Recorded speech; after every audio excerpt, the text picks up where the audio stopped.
മറ്റുള്ളവരുടെ ആവശ്യങ്ങൾ കേൾക്കുമ്പോൾ നമ്മളെല്ലാവരും പല കാര്യങ്ങൾക്കും ചിന്തിക്കാണ്ടും യെസ് പറയാറുണ്ട് അല്ലെങ്കിൽ ശരി വെക്കാറുണ്ട്. നമ്മൾ ഒരിക്കലും ചിന്തിക്കാറില്ല ഈ ശരി പറഞ്ഞുകൊണ്ടിരിക്കുമ്പോൾ നമ്മുടെ ആവശ്യങ്ങളോടാണോ നോ പറയുന്നത് അല്ലെങ്കിൽ ഇല്ല എന്ന് പറയുന്നത്.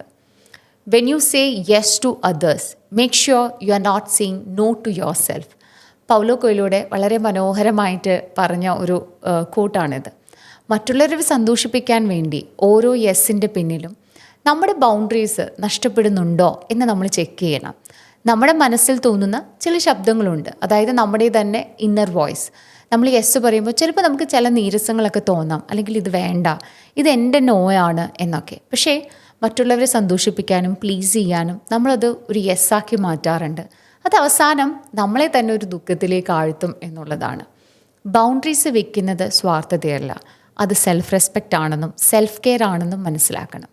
നമ്മളെ തന്നെ നഷ്ടപ്പെട്ടിട്ട് ഒരാളുടെ ജീവിതത്തിൽ നമ്മളൊരു ഉപകാരി ആവേണ്ട ആവശ്യമില്ല. നമ്മളും നമ്മുടെ സ്പേസും നമ്മുടെ വെൽബീങ്ങും സംരക്ഷിക്കേണ്ടത് നമ്മുടെ ഉത്തരവാദിത്തമാണ്.